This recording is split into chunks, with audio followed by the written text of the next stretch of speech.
Assalamualaikum warahmatullahi wabarakatuh. Sahabat beriman, selama ini kita menganggap jika perempuan di Arab Saudi sangat tertekan dengan aturan yang ada. Namun tahukah kamu, jika perjuangan perempuan di Saudi tak sebanding dengan apa yang dialami di Mesir? Padahal, Mesir disebut-sebut sebagai Ummu ad-Dunya atau Ibu Dunia, pusat pembelajaran Islam dan telah melahirkan banyak ulama. Ternyata di sana pun pernah terjadi praktek tumbal perawan selama bertahun-tahun. Bagaimana nasib perawan kini di Mesir? Tonton video ini hingga akhir agar tidak sesat. Dalam sebuah survei, Mesir dikategorikan sebagai negara paling buruk dalam penerapan hak asasi manusia di negara-negara Arab. Bayangkan saja, banyak sekali pelecehan seksual yang sudah terjadi di tempat ini. Riset tersebut berdasarkan fakta-fakta yang terjadi di lapangan. Diskriminasi masih terjadi dan perdagangan perempuan menjadi faktor utama yang menyebabkan Mesir menempati urutan paling akhir di antara 22 negara Arab. Mesir tak sendiri. Di Irak yang dijuluki negeri 1001 malam juga tak kalah buruknya dalam hal pengelolaan serta pelibatan perempuan dalam hal urusan politik, diskriminasi di tempat kerja dan kebebasan beraktivitas serta hak-hak kepemilikan. Di Mesir, kejadian-kejadian tak mengenakan sudah lama terjadi. Praktik sunat perempuan misalnya, atau hal-hal lain yang membahayakan kaum perempuan, seperti kawin paksa. Menurut Sarah Radwan, aktivis LSM Global Fund for Women, ada desa-desa di luar Kairo yang sudah familiar dengan aktivitas kawin paksa dan perdagangan perempuan, pelecehan seksual, apalagi berdasarkan laporan PBB 99,3% perempuan dan anak perempuan di Mesir pernah menjadi korban pelecehan. Di masa lalu, aktivitas yang merugikan perempuan pun pernah terjadi. Beruntung ada sosok Khalifah Umar bin Khattab yang peka dengan kondisi sosial dan melindungi perempuan saat itu. Seperti apa kisahnya? Dulu, di bawah kepemimpinan Ammar bin al-Ash, pasukan muslim berhasil menaklukkan Mesir pada 1 Ramadan 21 Hijriah atau tahun 641 Masehi. Keberhasilan tersebut membuat Khalifah Umar bin Khattab menandainya dengan menobatkan Amr bin Ash sebagai gubernur Mesir dan menjadikan kota Fustat yang saat ini dikenal sebagai Kairo sebagai pusat pemerintahan. Di suatu waktu, ada seorang penduduk Mesir tiba-tiba mendatangi pemimpin barunya, Amr bin Ash. Ia kebingungan karena saat itu salah satu bulan paling keramat dan sakral sudah masuk. Dalam kepala penduduk Mesir sudah dipenuhi tanda tanya, sebab pada bulan tersebut biasanya mereka akan melakukan persembahan untuk Sungai Nil. Mereka memohon kepada gubernur, "Wahai gubernur, saat ini Sungai Nil sudah kering. Sungai Nil ini sejujurnya tak akan mengalir kecuali kami lanjutkan tradisi yang selama ini sudah dilakukan oleh nenek moyang kami secara turun-temurun." Ammar bin Ash pun penasaran dan bertanya tradisi apakah itu. "Jika masuk tanggal 11 bulan ini, kami akan mencari seorang perawan ke rumah orang tua mereka. Lalu kami minta kedua orang tuanya untuk memberikan perawan itu kepada kami dengan sukarela. Kami hiasi perawan itu dengan baju dan hiasan yang paling indah. Kemudian kami lemparkan dia ke Sungai Nil ini."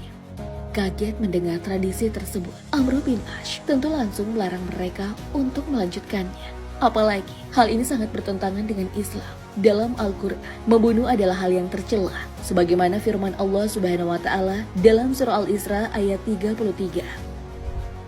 "Dan janganlah kamu membunuh orang yang diharamkan Allah kecuali dengan suatu alasan yang benar. Dan barang siapa dibunuh secara zalim, maka sungguh kami telah memberi kekuasaan kepada walinya. Tetapi janganlah walinya itu melampaui batas dalam pembunuhan. Sesungguhnya dia adalah orang yang dapat pertolongan." Selain itu, penduduk Mesir kuno juga telah melakukan tindakan musyrik karena percaya kekuatan selain daripada Allah Subhanahu wa Ta'ala. Hal ini juga sangat ditentang dalam Al-Quran. "Sesungguhnya, jika engkau berbuat syirik, niscaya hapuslah amalmu, dan benar-benar engkau termasuk orang yang rugi." Al-Quran Surah Az-Zumar ayat 65. Penduduk Sungai Nil sungguh kecewa dengan keputusan pemimpin baru tersebut. Setelah dinanti-nanti, air dari Sungai Nil tak juga mengalir.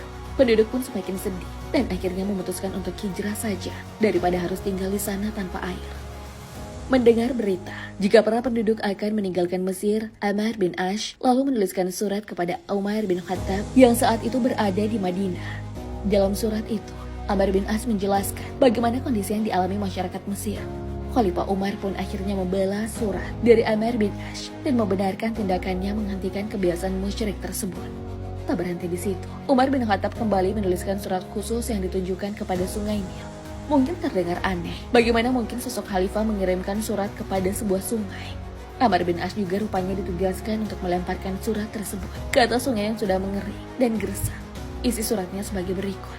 Dari hamba Allah, Amirul Mukminin Umar bin Khattab, amma ba'du. Jika kau sungai Nil mengalir karena dirimu, maka janganlah engkau mengalir. Namun jika yang mengalirkanmu adalah Allah, maka mintalah kepada Allah yang Maha Kuasa untuk mengalirkanmu kembali. Amr bin As kemudian melemparkan surat tersebut ke sungai Nil. Dengan izin Allah Subhanahu wa Ta'ala, sungai Nil kembali mengalir dengan tinggi air 16 hasta dalam satu malam. Hingga kini pun, sungai Nil tetap mengalir meskipun pada musim kemarau. Dengan terjadinya peristiwa itu, penduduk Mesir menghentikan tradisi jahiliyahnya hingga sekarang. Melihat bagaimana perempuan diperlakukan sebagai praktek tumbal, sungguh menyayat hati. Jika harus hidup di masa tersebut, tentulah hanya ketakutan yang menemani tiap hari. Khawatir jika sewaktu-waktu kitalah yang akan menjadi tumbal untuk sungai. Jikalaupun harus menikah karena ingin segera lepas dari status perawan, wanita pun diperlakukan secara semena-mena oleh sang suami. Maka pernyataan tegas pemimpin-pemimpin tadi adalah sebuah gerakan pembebasan untuk kaum wanita yang sangat perlu diacungi jempol. Apalagi dalam Al-Quran, wanita memiliki derajat yang setara dengan pria. Yang membedakan hanyalah amal kebaikannya pada Allah. Maka Tuhan mereka memperkenankan permohonannya. Sesungguhnya aku tidak menyanyiakan amal orang yang beramal di antara kamu, baik laki-laki maupun perempuan. Sebagian kamu adalah keturunan dari sebagian yang lain.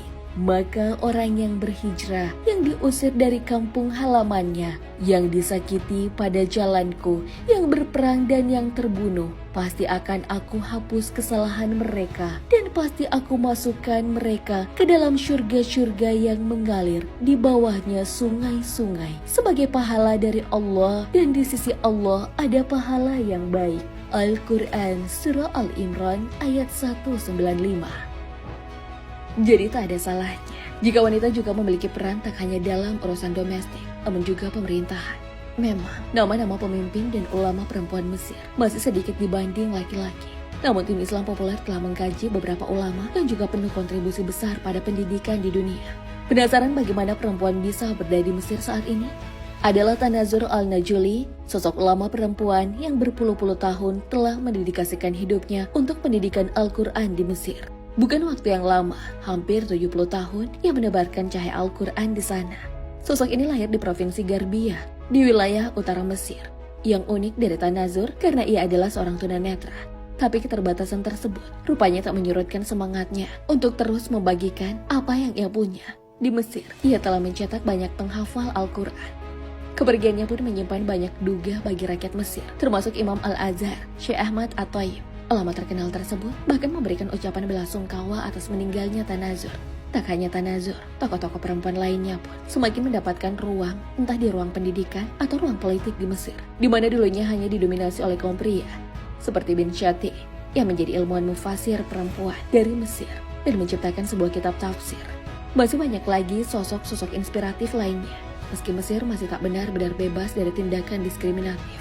Namun perjuangan perempuan-perempuan di sana juga tak kalah hebatnya. Semoga makin banyak ilmuwan Mesir yang bersinar dan membawa manfaat untuk dunia pendidikan di dunia. Allahu a'lam bishawab. Wassalamualaikum warahmatullahi wabarakatuh.